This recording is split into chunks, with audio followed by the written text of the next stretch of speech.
Hello class, today we will be studying the superposition theorem. Let us state the objectives of this class.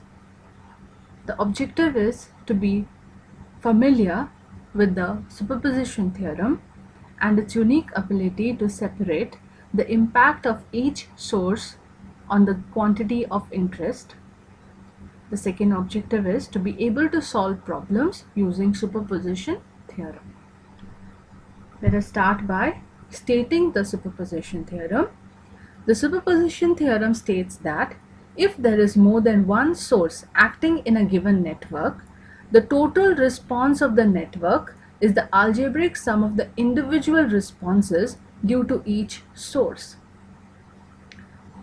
So when we say that there is more than one source, it could be a voltage source, a current source, a combination of these two, or they both could be voltage sources or they both could be current sources. What do we do then? How do we analyze a particular circuit when we have this particular situation given to us? In figure 1.1 we see that if it is a battery, a voltage source, it will be replaced by a short circuit. If it is a current source, it will be replaced by a open circuit. The value of the resistors remain the same in both the cases here, be it the voltage source or be it the current source. Now let us take a problem. It has been asked to analyze the network that is given using superposition theorem and to find the total current I2 which is flowing through the 6 ohm resistor. Here we see this is a 6 ohm resistor and this is the current I2 which is flowing through the 6 ohm resistor. Now this value of I2 we will divide it into 2. Let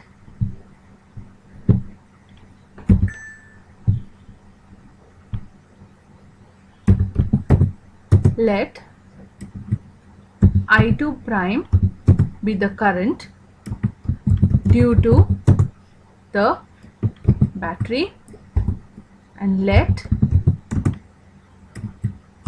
I2 double prime be the current due to the current source, that is a 9 ampere current source. I will depict it as capital I. So what is the value of I2 then? So this is where we have to apply the superposition theorem. So the total value of I2 will be the algebraic sum of the individual responses. Now which is the individual response?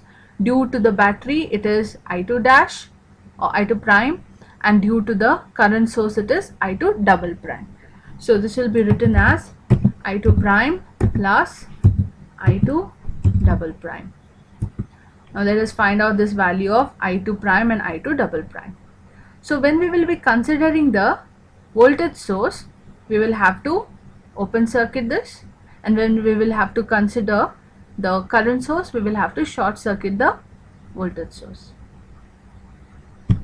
So let us first consider the 36 volt voltage source and to find the response I2 prime.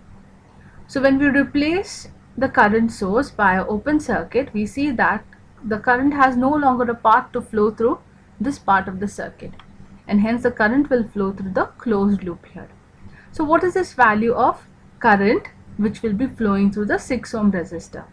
And mind you, the direction of I2 prime has been taken to be flowing downwards here through this battery like this. So what is the value of this I2 prime? To find the value of I2 prime, we will be using the Ohm's law. So I2 prime will be equal to the battery value. It is the formula is V by R. So the value of the voltage source here is 36 divided by the resistance. What is the value of resistance here? Since this is open circuited, we see that R1 and R2 are in series. So the total resistance will be 12 plus 6, which is 18. So this will give me the value to be as 2 amperes. So the value of I2 prime is 2 amperes. Now we will consider the 9 ampere current source to find the response I2 double prime. Now the current which will be flowing through the 6 ohms resistor I2 double prime will be due to this current source of 9 amperes. This current will flow through this path here. It will come at this node and then it will divide into two. One part will be flowing here. The second part is your I2 double dash. So we see that the total value of current is divided. It gets divided between two parallel branches here. So we will apply the current divider rule to find the value of I2 double prime. So I2 double prime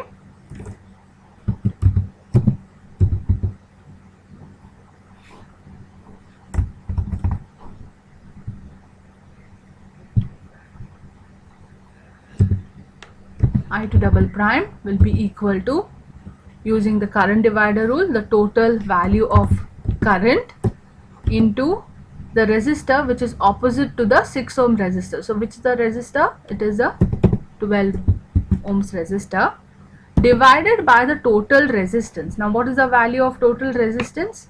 The value of total resistance here is 12 plus 6. 12 plus 6. So this value comes to be equal to, if we have to solve this, we get 6 amperes. So the value of I2 double dash is 6 amperes. Now let's take a look at the direction of the current that is flowing here due to the 9 ampere current source. This is flowing downwards. Let's retrace back and see what is the direction due to the 36 volt source. This is also moving down. Hence, by using superposition theorem, the total response I2 will be equal to I2 prime plus I2 double prime. So that is depicted here in this diagram. So the total response will be equal to I2 dash plus I2 double dash, which is nothing but 8 amperes. So with this example, we see that, or we have understood how to apply superposition theorem and when to apply it. Thank you.